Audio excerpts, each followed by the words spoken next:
It's already time for us to be at the docks. Let's go! The arrival schedule says ship stopover, 1 person. Does that mean we're only welcoming 1 guest today? Look! That figure on the wharf! It looks like Kazuha!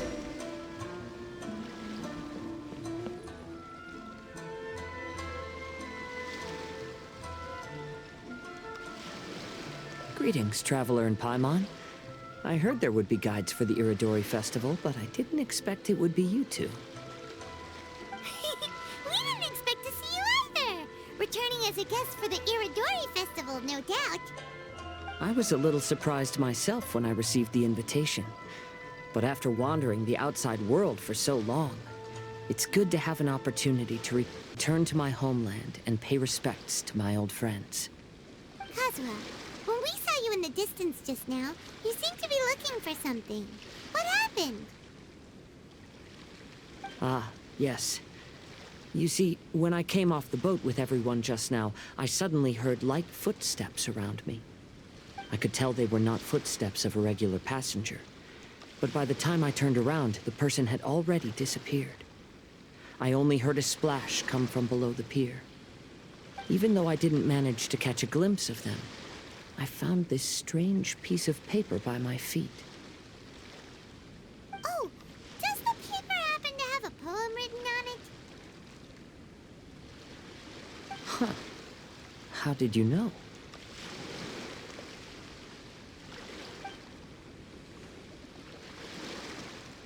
Fascinating. It's almost hard to believe such things could happen. Sure, here it is. Please, have a look.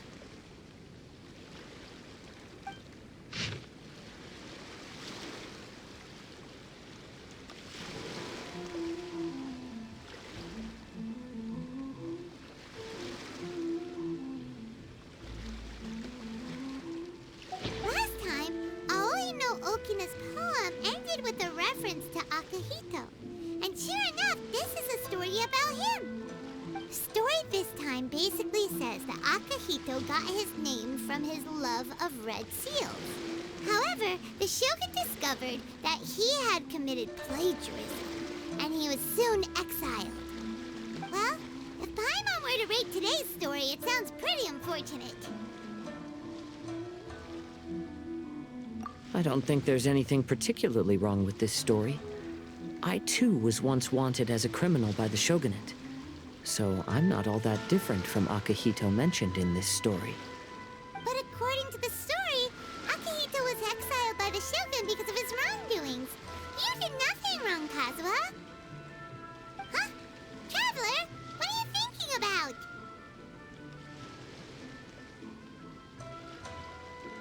Ah, by the way, you mentioned that your friend has been struggling because he's unable to sign his name quickly, right?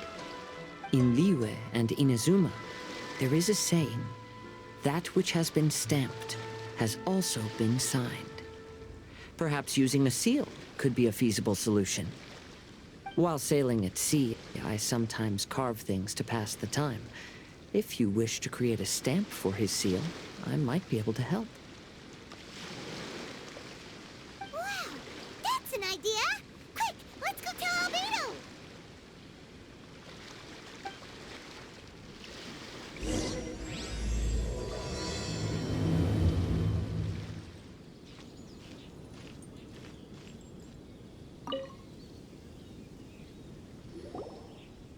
Albedo, we figured out a way to help Xingqiu! Interesting. A story of the Five Kasen appears again, and with a timely solution. A stamped seal, huh? Let me think. Indeed, it is an efficient solution. If we use a stamp, then Xingqiu won't have to struggle with his handwriting anymore. However,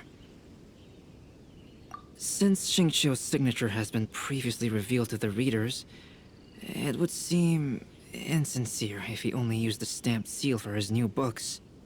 But I have another idea.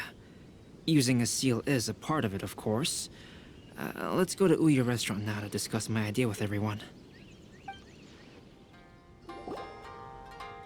Yes, that's it, Xingqiu. Your writing has greatly improved today, which means yesterday's intensive training was effective. My apologies, but I simply can't do it anymore. My hands are so sore that I can't even move them anymore. I should have known better than to read novels during calligraphy class. You just had a 10-minute break. Come on, you can do this. When it comes to pushing a deadline, there's no one more brutal than Mr. Hirayama.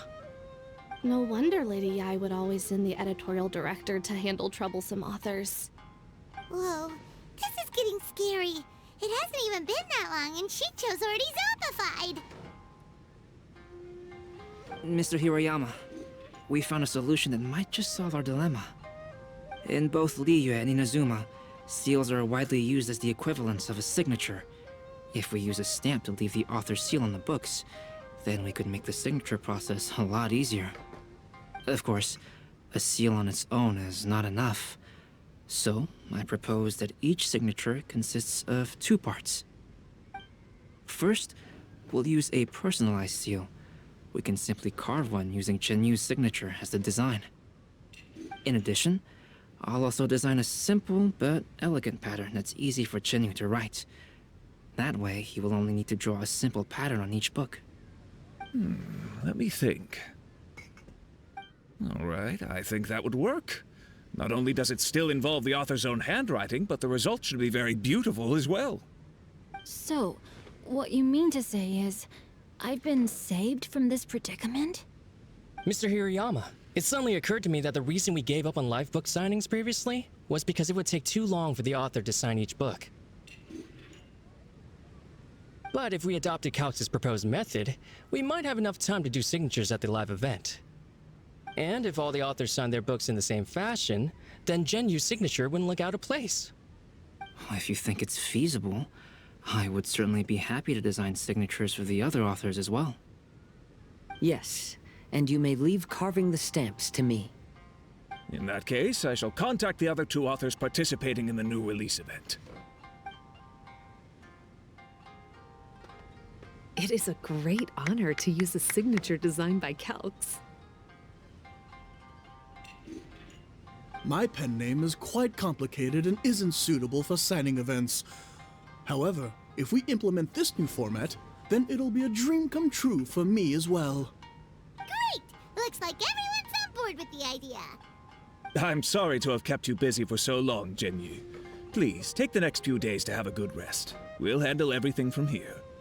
The books that Xingqiu already signed can be used as special prizes in future events held by the Eye Publishing House. We did it! The event is saved! Thanks to everyone's efforts, Onodera and I are finally free of that mess.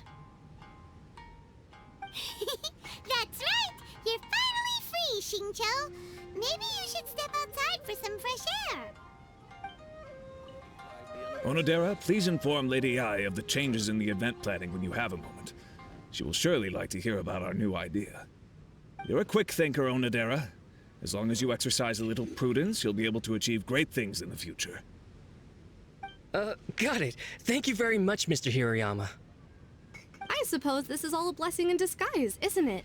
I'm sure readers will be thrilled to hear that the release event will also have a book signing. We still have some time to burn. Where should we go next?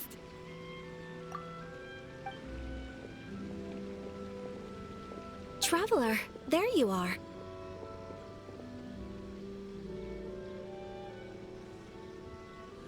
Oh, it's Ayaka! And Venti! That's an interesting combo. I was just going to the festival venue to prepare the Ikebana lesson when I found a strange piece of paper on a flower stand. This bard just happened to be close by at the time. He informed me that you've also found similar papers recently. As such, we came together to find you two. But the paper she found isn't quite the same as the ones we found before. Here's the paper. Please, have a look.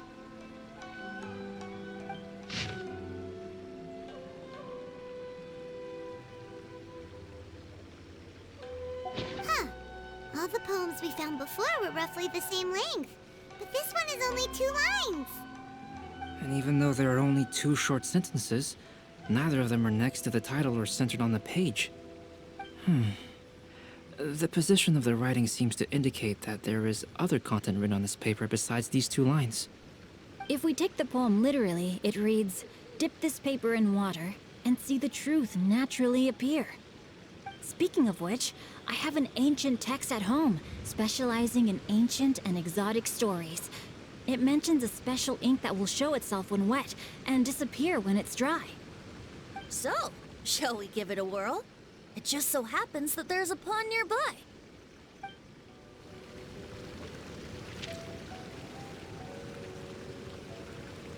Wow, look! It's really working! More words have appeared on the paper! Let Paimon see what it says.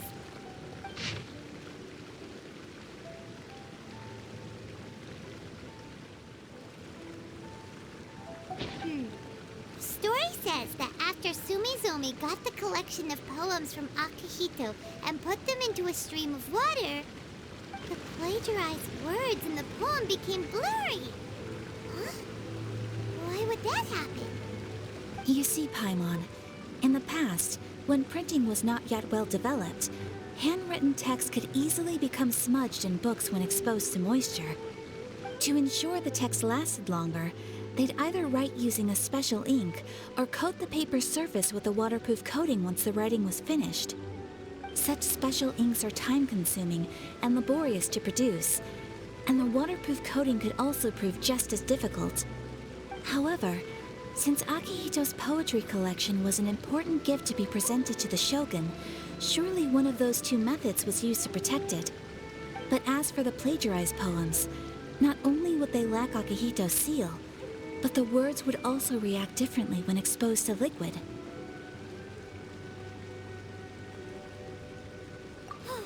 Which means Akihito didn't plagiarize his work. He was set up! Yes, it appears that this is the truth that Sumizome's story is trying to convey. Although the story is saddening, I've decided on the subjects to use for Akihito and Sumizome's portraits. Kazuha, Ayaka, would you be willing to be the models for my paintings? I would be delighted. Yes, as would I. There you go. The next 2 portraits should be ready in no time.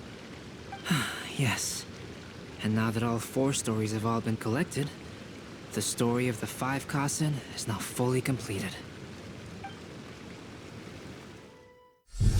Long ago, Inazuma had 5 legendary poets.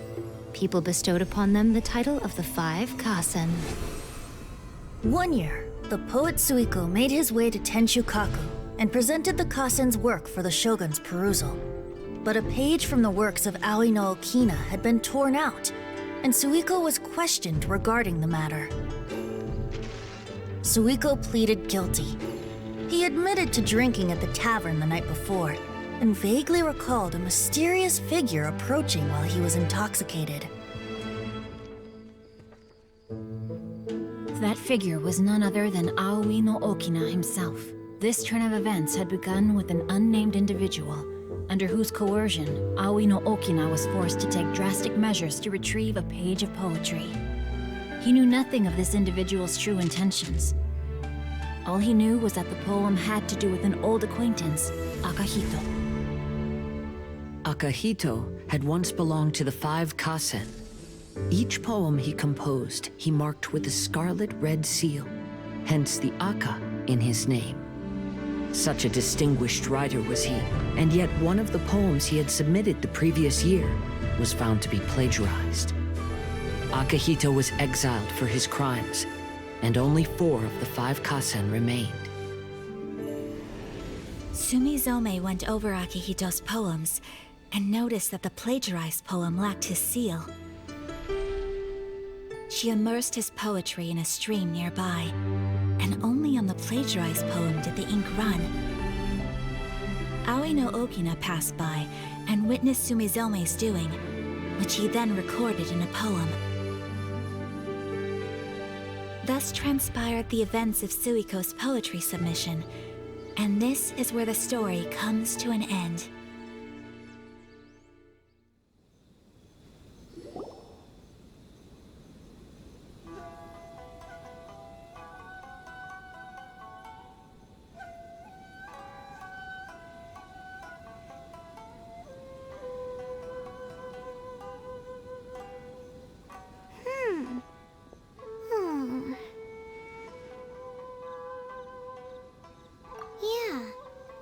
since we completed the story of the Five Kasen, there's still one thing Paimon hasn't been able to figure out. One of the Five Kasen is called Kuronushi, right? It's just that, how could the story of the Five Kasen finish without him appearing at all? Oh, have you really not noticed? Huh? Not noticed what? This is no time to be playing games, Tone-Deaf Bard! What he means is that the story of Kuronushi was already embedded within the 4 poems. Huh? Really? That's right. The key lies in the poem that Aoi no Okina wrote after seeing Sumizome rinsing the poetry collection. An average person could never understand the scene of a young girl washing Akahito's poetry collection in a stream. Even Aoi no Okina couldn't figure out the meaning behind Sumizome's actions. He was simply reminiscing and thinking about his old acquaintances. However, for the perpetrator who framed Akahito, it was completely obvious. He was worried that if this poem was seen by the Shogun, then the Shogun could discover the truth behind the plagiarism incident. If that happened, then he'd be finished. So, in desperation, he threatened Aoi no Okina to make him tear out this poem. Which means the one who threatened Aoi no Okina is the same person that framed Akahito. What? Kuronushi? That's right. Though there are only 4 poems, they still managed to tell the complete story of all 5 Kasen. Since the Shogun mentioned in the poems is certainly not the one of the 5 Kasen, the only character left is the mysterious one with an unknown identity. Oh, okay. Paimon is finally starting to get it now. However, this also brings something else to mind. The story of the 5 Kasen has more or less reflected everything that's been happening around us lately. Which begs the question, is there a Kuronushi in our world as well? A Kuronushi? In our world? Speaking of which, I wonder if our dear Kazuha has come up with anything. Oh, right! Kazuha! He's been pretty quiet this whole time. Let's ask him!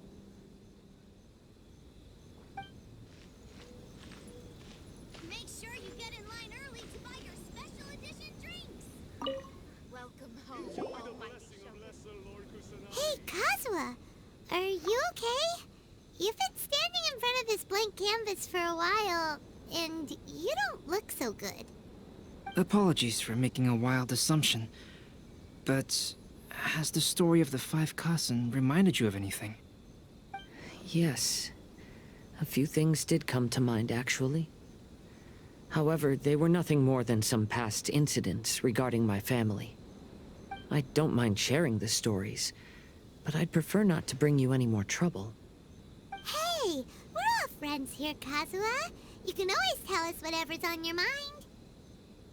Kaedehara, please forgive my assumption, but perhaps you were thinking of the Raiden Gokuden? The Raiden Gokuden? What's that? It appears that Miss Kamisato and I were thinking of the same thing. But it also has much to do with the Yashiro Commission. It would be improper to speak of it here without the consent of Miss Kamisato. It's fine. Those of us here are all trustworthy, so there isn't any harm in it. However, this matter is somewhat complicated and may be difficult to explain. Let me start with the Raiden Gokuden. As you all know, the Yashiro Commission's primary purpose is managing ceremonial and cultural affairs, and Inazuma's art of forging swords is a very important part of our culture. The Raiden Gokuden were once the top 5 schools of the forging art in Inazuma. Although these families were swordsmiths by craft, they also held many important positions in the Yashiro Commission. Unfortunately, of the 5, only the Amenoma art still maintains its artisan lineage. The descendants of the Ishin art are also still alive, but the craft has been lost to time. The descendants of the Ishin art are none other than the Kaedehara family. Whoa! We knew Kazuha came from a noble family, but we had no idea about his connection to the Yashiro Commission and sword-making. Yes, but that's all part of the past now. The Ishin art was lost with my great-grandfather's generation. My grandfather was dissatisfied with my great-grandfather's lack of effort. When he was young, my grandfather traveled all over Tevat to find a way to revive the family business. But it was to no avail. And in my generation, our last remaining family property was lost as well. I heard my elder brother mention that the decline of the Raiden Gokuden happened very rapidly. In the span of a few decades, 3 of the families suffered various misfortunes and disappeared completely. Later, there was speculation that all of these misfortunes stemmed from some background machinations, meaning that someone wanted to wipe out the Raiden Gokuden. However, since not every family of the Raiden Gokuden came to ruin, such explanations were treated as nothing more than a conspiracy theory. Indeed. I've also believed such ideas were just theories and rumors. However, I know that a major incident happened to my great-grandfather when he was young. Not only did it affect the Kaedehara clan, but it nearly jeopardized the Kamisato clan's position in the Yashiro Commission as well. After reading the story of the Five Kasen, I can't help but feel like it's pointing me toward the truth behind that incident. What exactly happened to your great-grandfather, Kazuha? I still can't say. I need to speak with someone to verify the details. Let's meet here again at noon tomorrow. I will tell you everything I know then.